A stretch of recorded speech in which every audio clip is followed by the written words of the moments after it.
The emergency quarantine lights cast an eerie red glow across the Galactic Council's premier research station. Dr. Sarah Chen stood calmly in her containment suit, watching as the alien scientists pressed themselves against the far wall of the laboratory, their various appendages trembling.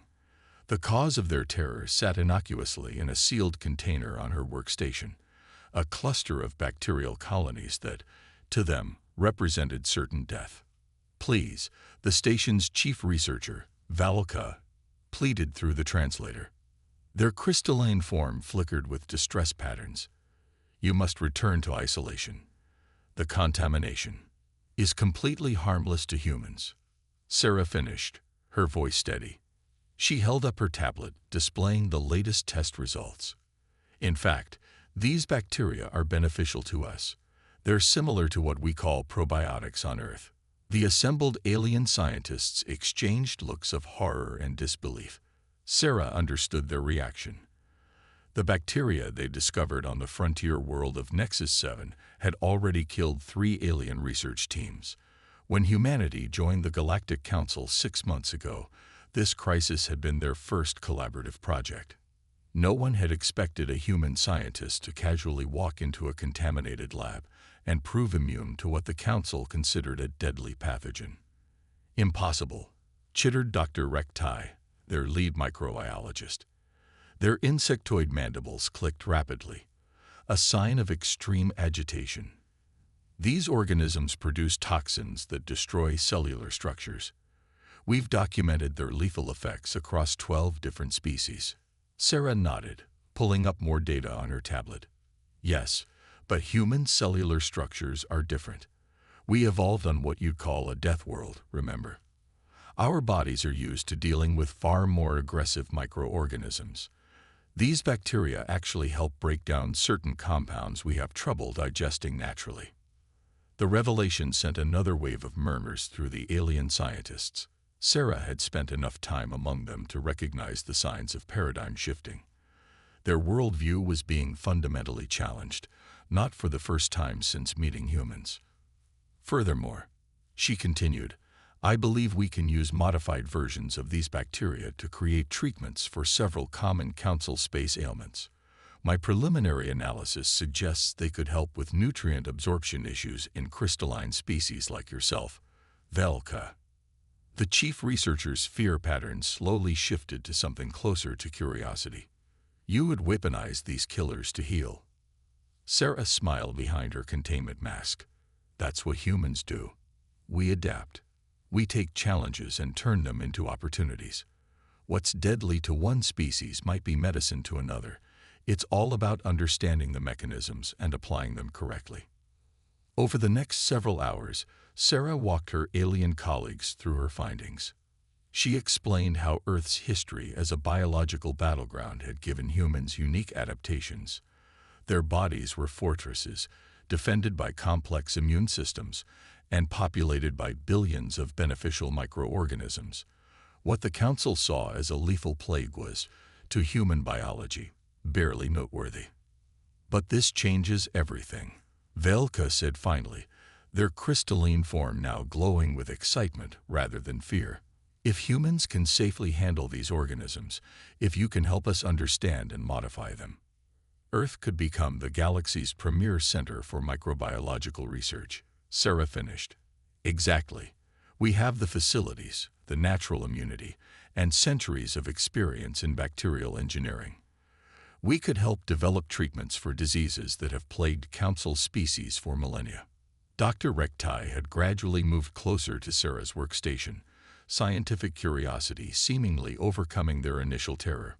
"Your species' ability to not just survive but thrive among deadly organisms is remarkable. It seems we underestimated the advantages of evolving on a death world."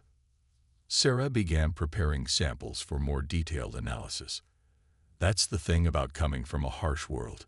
You either adapt or you die. Humanity chose to adapt. We learned to live alongside microorganisms that could kill us, eventually turning them into allies. Some of our greatest medical breakthroughs came from studying deadly bacteria and viruses." The quarantine lights suddenly shifted from red to yellow, then green. The station's AI had finally confirmed Sarah's findings. The bacteria posed no threat to contained research. As the alien scientists slowly relaxed, Sarah could already see the possibilities unfolding. This was just the beginning. "I'll need to contact Earth's Medical Research Council," she said, already drafting the preliminary report in her mind. "We'll want to set up dedicated facilities, establish proper protocols for handling organisms that are deadly to Council species."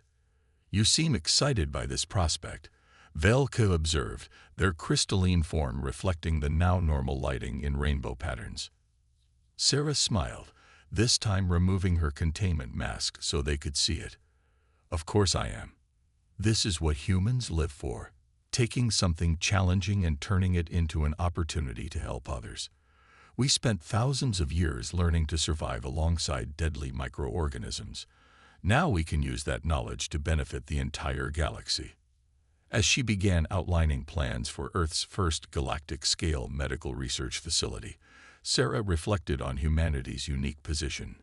They had evolved on a world that constantly tried to kill them, and it had made them stronger. Now those same challenges that had shaped humanity's development would help them save countless alien lives. The bacteria in their sealed container continued to grow, oblivious to their role in changing the galaxy's understanding of human resilience. What had started as a quarantine crisis was becoming humanity's first major contribution to galactic medicine. It wouldn't be the last. "Dr. Chen," Velka said, their tone now carrying something like reverence, "I believe we have severely underestimated humanity's potential contribution to the Council." Sarah just nodded, already focused on her next series of tests. This was just the beginning of humanity showing the galaxy what being from a death world really meant. They weren't just survivors. They were innovators who could turn nature's deadliest weapons into tools for healing. The news spread quickly through Council space. The deadly bacteria of Nexus 7 had become the foundation for a revolutionary new field of medicine, all because humans could safely study organisms that killed other species. Research teams across the galaxy began sending their most challenging biological samples to Earth's new xenopathology centers. Humanity's greatest trial, evolving on a death world, had become their greatest gift to the galaxy. And Sarah Chen, standing in her lab surrounded by containers of what other species considered lethal pathogens, knew this was just the first step. Humanity was about to show the galaxy that sometimes the most dangerous worlds produce the most remarkable solutions. Commander Maya Patel stood at the observation deck of the research vessel Hawking, watching the crystalline entity spread across the surface of New Venus colony. From orbit, it looked almost beautiful, sheets of translucent geometric patterns slowly consuming everything in their path. The beauty vanished when you remembered that those patterns represented the death of an entire world. "Analysis complete, Commander," her AI assistant reported. "The crystal growth rate has increased by 27% since our last observation. At current speeds, the colony will be completely consumed within 48 hours. Maya nodded grimly. This was the third colony world hit by these entities in the past month. The Galactic Council's attempts to stop them had proved futile. Energy weapons were absorbed, physical weapons shattered against their surface, and chemical treatments seemed to only accelerate their growth. Update from Dr. Chen's team, the AI continued. They've confirmed the crystals are silicon-based life forms, similar to Velka's species but far more aggressive. They appear to be using the planet's thermal energy to fuel their expansion. That caught Maya's attention. Thermal energy. "Show me the temperature readings." A holographic display appeared, showing heat signatures across the colony surface. The crystal growth was strongest at geologically active areas, volcanic vents, hot springs, and geothermal installations. "Commander," a new voice called. Dr. James Rodriguez, their geological specialist, rushed onto the observation deck. "You need to see this. We've been analyzing the crystal's growth patterns against Earth geological databases." He pulled up another holographic overlay, this one showing familiar patterns. "Look familiar?" It's behaving almost exactly like bacterial growth in deep-sea hydrothermal vents back home. The same kind of exponential expansion when there's an abundance of energy and minerals. Maya's mind raced. Earth's extremophile organisms had evolved to thrive in conditions that would kill most life forms. The lessons learned from studying them had been crucial to humanity's early space exploration efforts. "Get me a line to Earth's Extremophile Research Center," she ordered, "and contact Dr. Chen. We need to know if there's any connection between these crystals and the bacterial research she's been doing." Hours later, Maya stood in a virtual conference room with scientists from across human space. The holographic participants included Sarah Chen, now head of Earth's Xenopathology Initiative, and Dr. Karina Volkov, the leading expert on extremophile organisms. "The similarity is undeniable," Dr. Volkov was saying, her hologram gesturing at the data displays. "These crystalline entities are following the same growth patterns we see in extreme environment bacteria. They're even using similar mechanisms to extract energy from their environment. Which means," Sarah added, "we might be able to use the same principles we use to control bacterial growth in extreme environments. The challenge will be adapting our methods to work on a silicon-based life form." Maya leaned forward. "How long would it take to develop a countermeasure?" "Using conventional methods. Months, maybe years," Dr. Volkov replied. "But I have another idea. We don't need to kill them. We need to redirect them.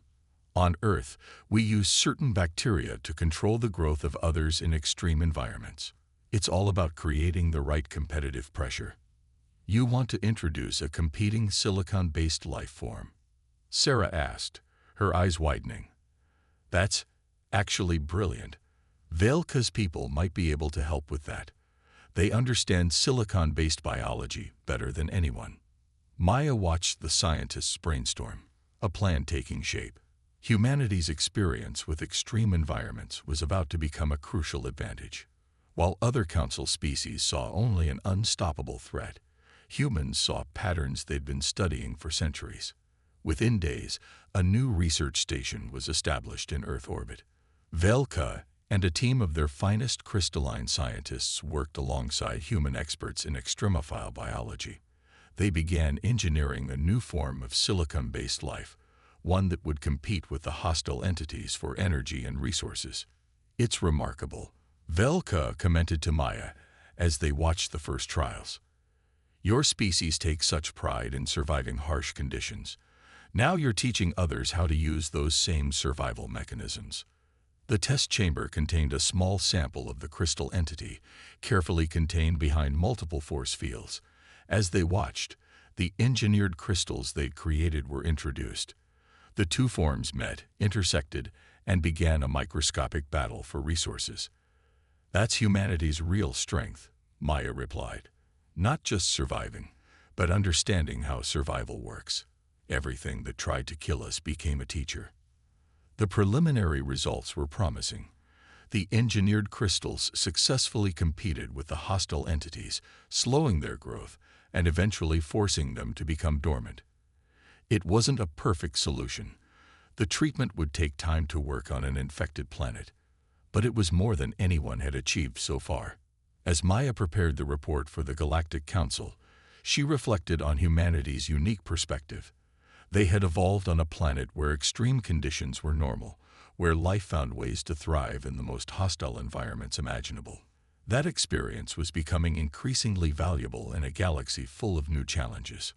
"Commander," her AI interrupted, "the Council has approved emergency deployment. They're requesting immediate treatment for new Venus colony." Maya smiled. "Tell the science team to begin production of the engineered crystals, and inform the Council that we'll need to establish environmental control stations on the surface. This isn't a one-time treatment. We'll need to maintain the balance, just like we do in Earth's extreme environments." The response from the Council was immediate and enthusiastic. They had seen humanity turn another seemingly impossible challenge into a manageable problem. More importantly, they were beginning to understand that humanity's harsh evolutionary history was a source of solutions, not just strength. As the Hawking prepared to deploy the first batch of engineered crystals, Maya received a message from Sarah Chen. "Congratulations," it read.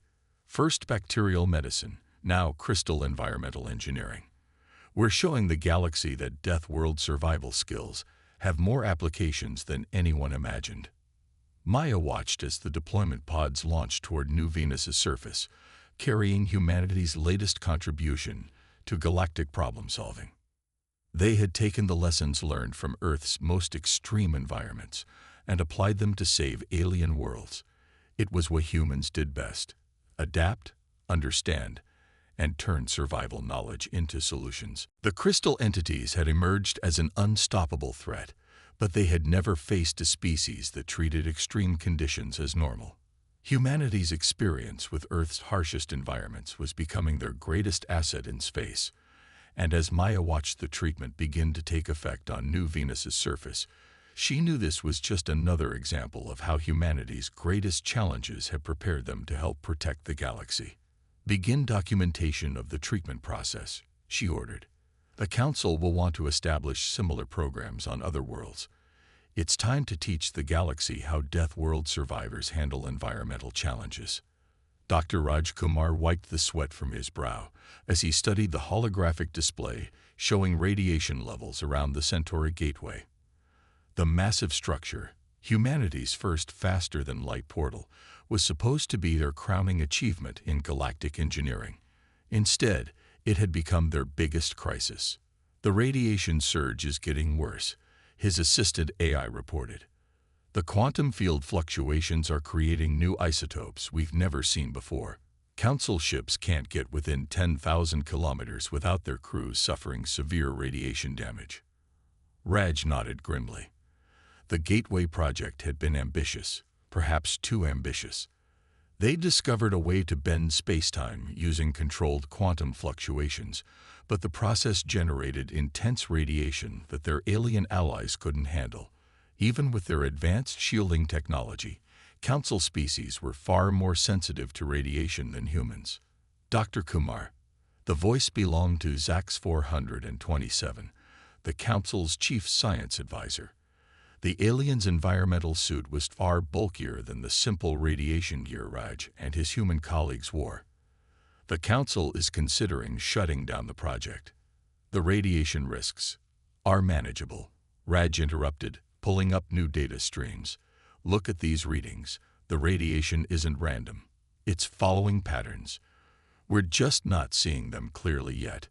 He'd spent the last 3 weeks living on the station nearest to the Gateway, analyzing the radiation surges. Other humans might have called him crazy for staying so close to such intense radiation, but growing up in the cleanup zones around Old Delhi had taught him something important. Radiation wasn't just a danger. It was a tool waiting to be understood. "Chief Advisor," he continued, "what if I told you we could not only control this radiation, but use it to make the gateways safer and more efficient?" Zax 427's environmental suit crackled as they shifted uncomfortably. "Impossible. These radiation levels are beyond any safe engineering parameters. Even your species' remarkable tolerance has limits." Raj smiled, remembering his grandmother's stories about how humans had learned to clean up radiation-contaminated zones, eventually turning them into sources of new medical treatments and energy technologies. Humanity has a long history of turning radiation from an enemy into an ally. We just need to understand its patterns. He pulled up another holographic display, this one showing the quantum field interactions at a subatomic level. "See these fluctuations? They're not chaotic. They're cyclical. The radiation surges follow the same patterns as solar flares, just at a quantum scale."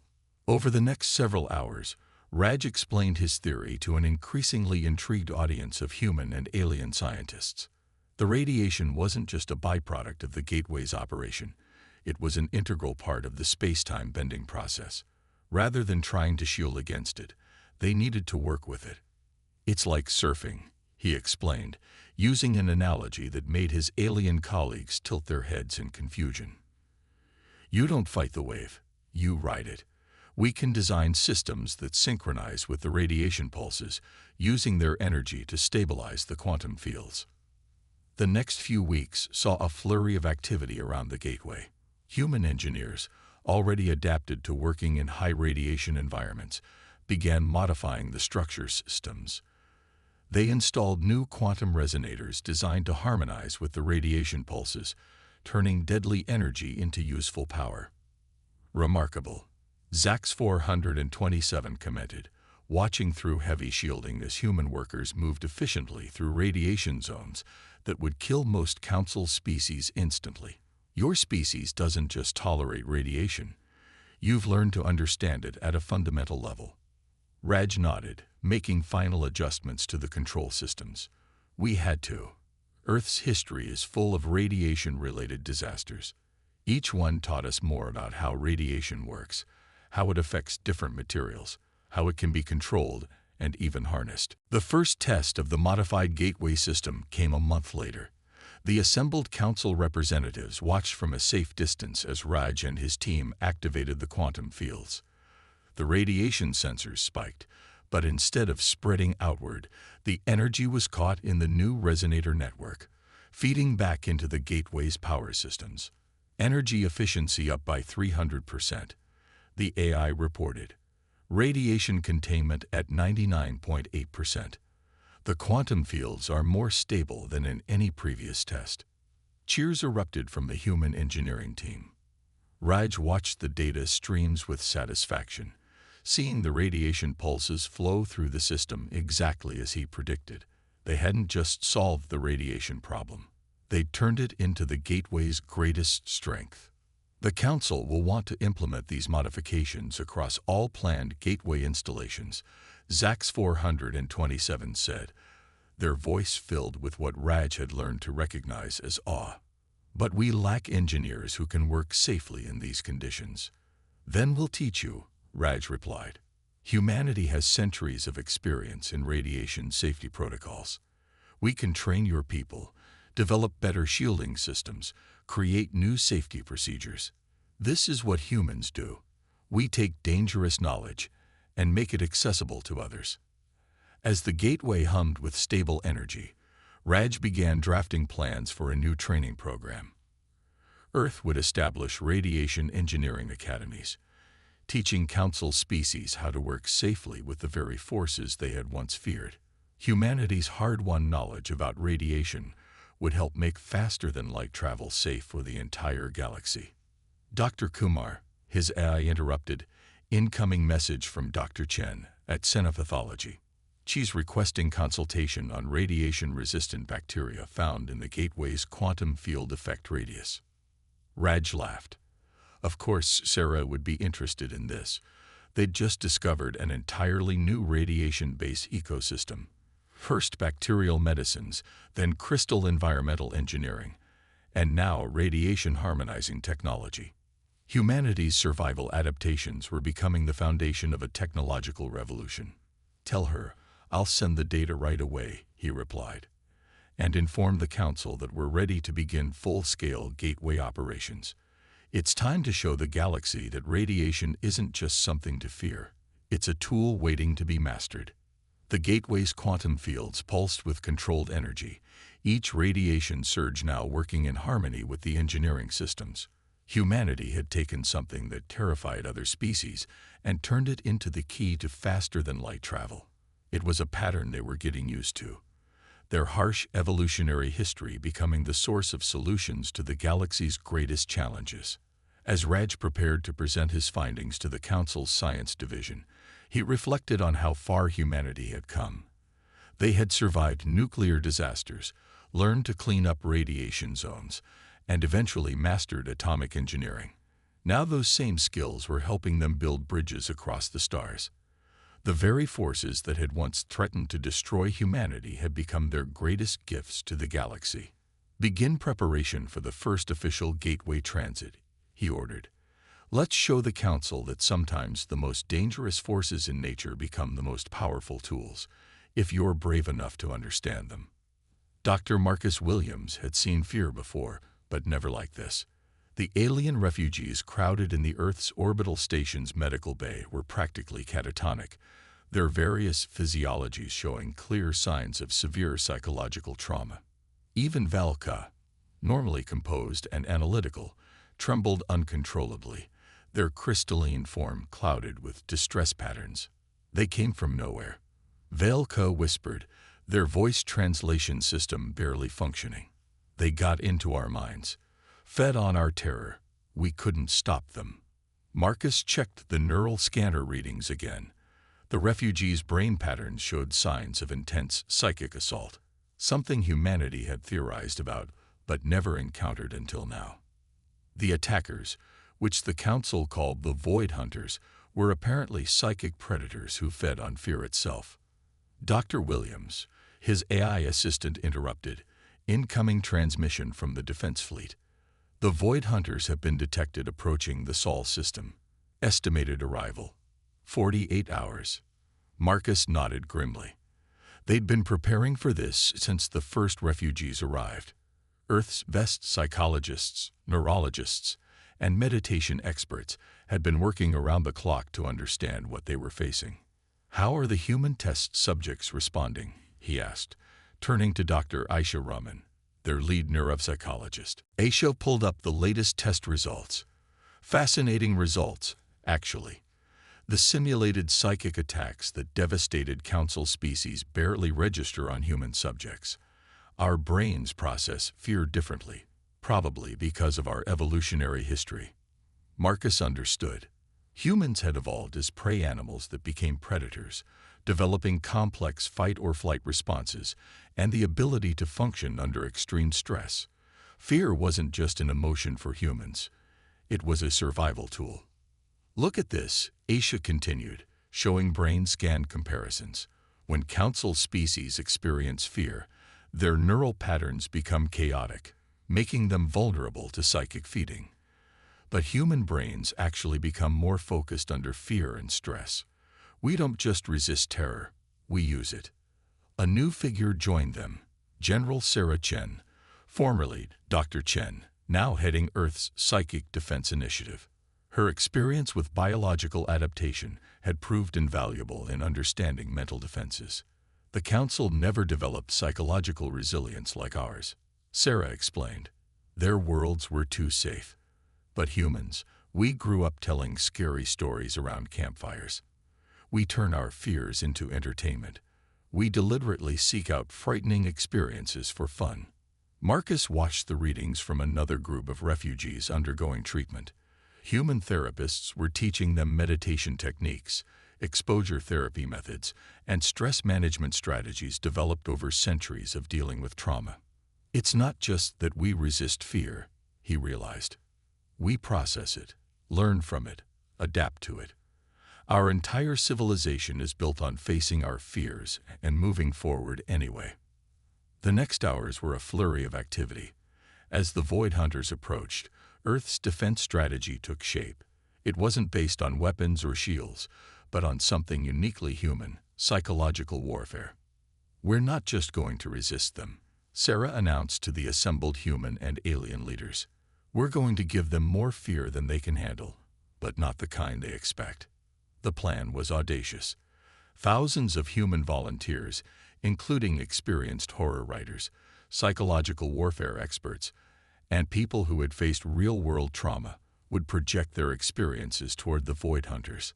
Not simple fear, but complex human responses to terror, determination, anger, even dark humor. You want to deliberately expose your people to psychic predators. The Council's security chief was aghast. The psychological damage will be minimal, Marcus interrupted. Humans don't just survive trauma. We process it, share it, turn it into strength. Our greatest stories are about facing fear and winning. When the Void Hunters arrived, they found something they'd never encountered before. Instead of helpless prey radiating simple terror, they met a species that had turned fear into an art form. Human minds reached out, projecting centuries of horror fiction, real-world survival stories, and the complex emotions that came with them. They're pulling back, reported the Defense Fleet's psychic sensors. Their feeding patterns are disrupted. They're afraid. Marcus watched from the station as the Void Hunters reeled under the psychological onslaught. Humanity had taken everything that should have made them perfect prey: their capacity for fear, their vivid imaginations, their ability to anticipate danger, and turned it into a weapon. "This is impossible," Velka said, watching in amazement as the dreaded hunters retreated. "They've never failed to feed before. How can your species resist them so effectively?" "We don't just resist," Sarah explained. "We understand fear intimately.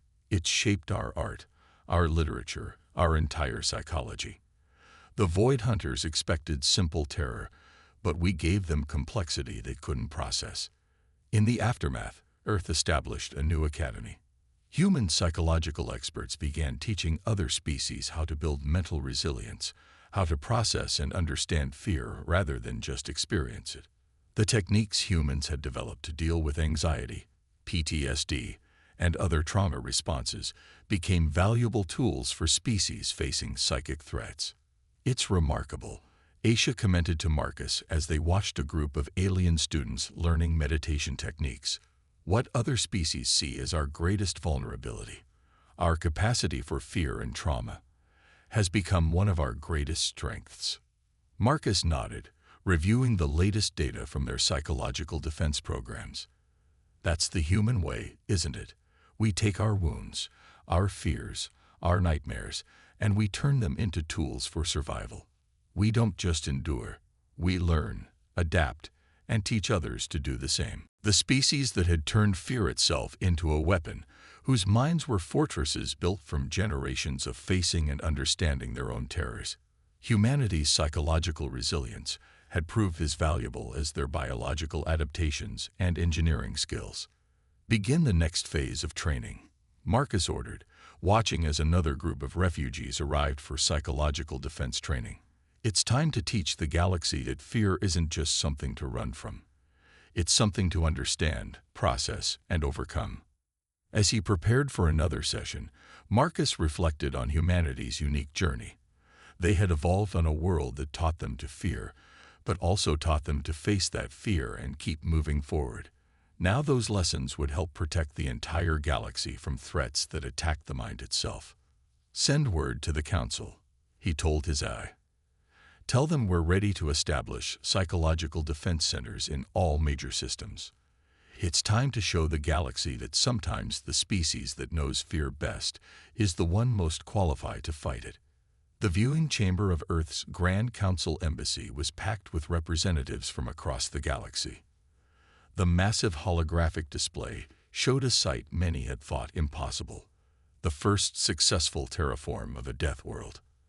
On the screen, alien children played in parks under a purple sky, while their parents tended gardens in soil that would have killed their species just a year ago. Admiral Sarah Chen, now Earth's ambassador to the Galactic Council, smiled as she watched their visitors' reactions. It had been 5 years since humanity first proved their worth with bacterial medicines, and in that time they had transformed from newcomers to essential members of the galactic community. "Remarkable," Velka said, their crystalline form shimmering with excitement patterns. "When you proposed teaching other species to survive on harsh worlds, many thought it was impossible. Yet here we are." Sarah nodded, remembering how far they'd come.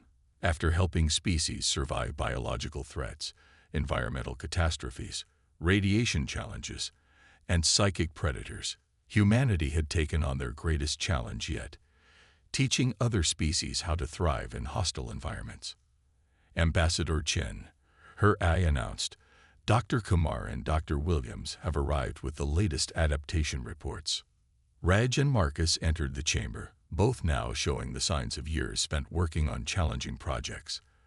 They'd been key figures in humanity's latest initiative, combining their expertise in radiation engineering and psychological adaptation to help other species overcome their environmental limitations.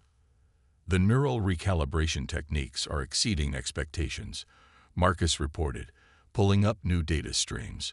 "By combining psychological conditioning with controlled environmental exposure, we're helping species overcome their instinctive fears of harsh conditions." Raj added his own findings. "The radiation adaptation programs are showing similar success. Using modified versions of our quantum resonator technology, we can help species gradually build tolerance to conditions they once thought lethal. Sarah watched as the holographic display shifted to show more success stories. A crystalline species learning to thrive in high-moisture environments. Aquatic aliens adapting to life on land. Species that once required perfect environmental conditions, now building colonies on worlds they would have found uninhabitable.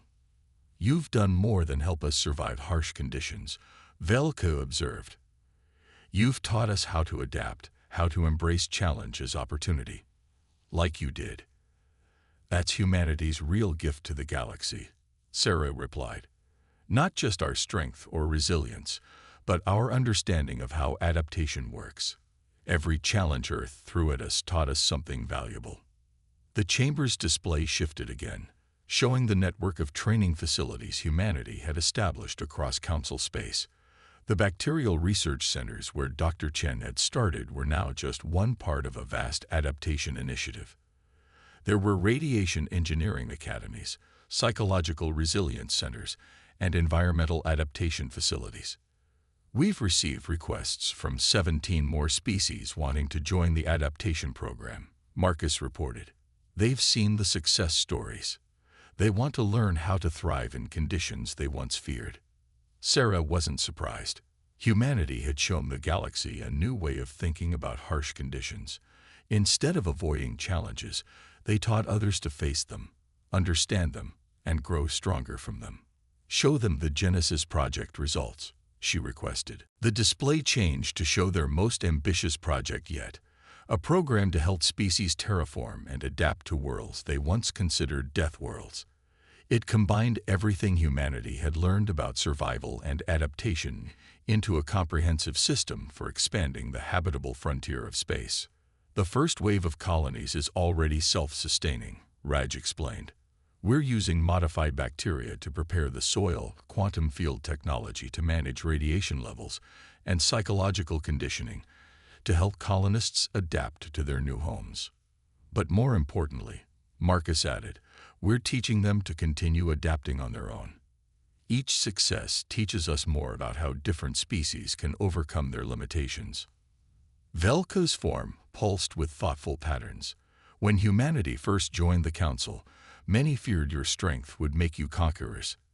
Instead, you've become teachers, helping us all become stronger." Sarah smiled, remembering those early days of fear and mistrust. "That's the greatest lesson Earth taught us. Strength isn't just about surviving challenges. It's about learning from them and helping others do the same."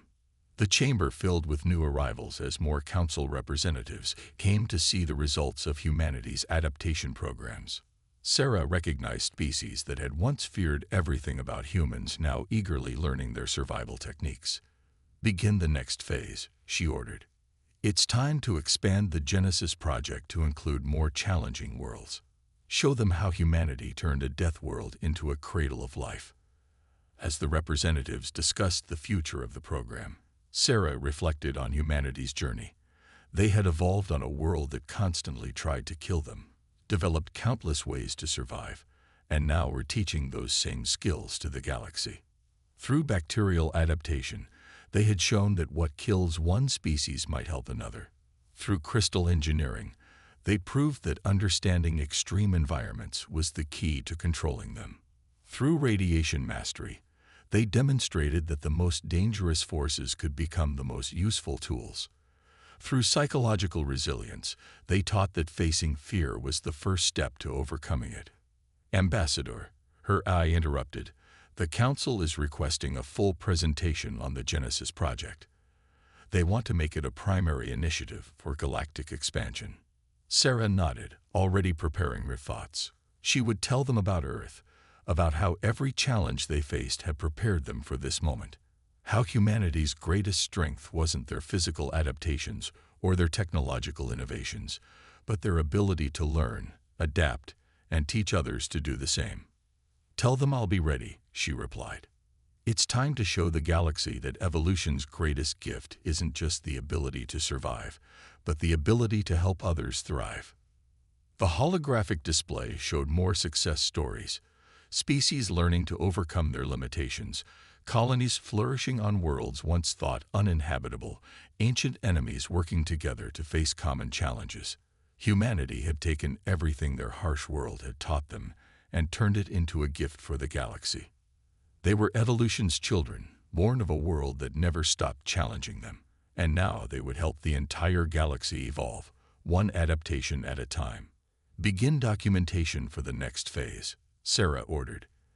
"The galaxy is ready to learn that sometimes the harshest teachers provide the most valuable lessons, if you're willing to learn from them."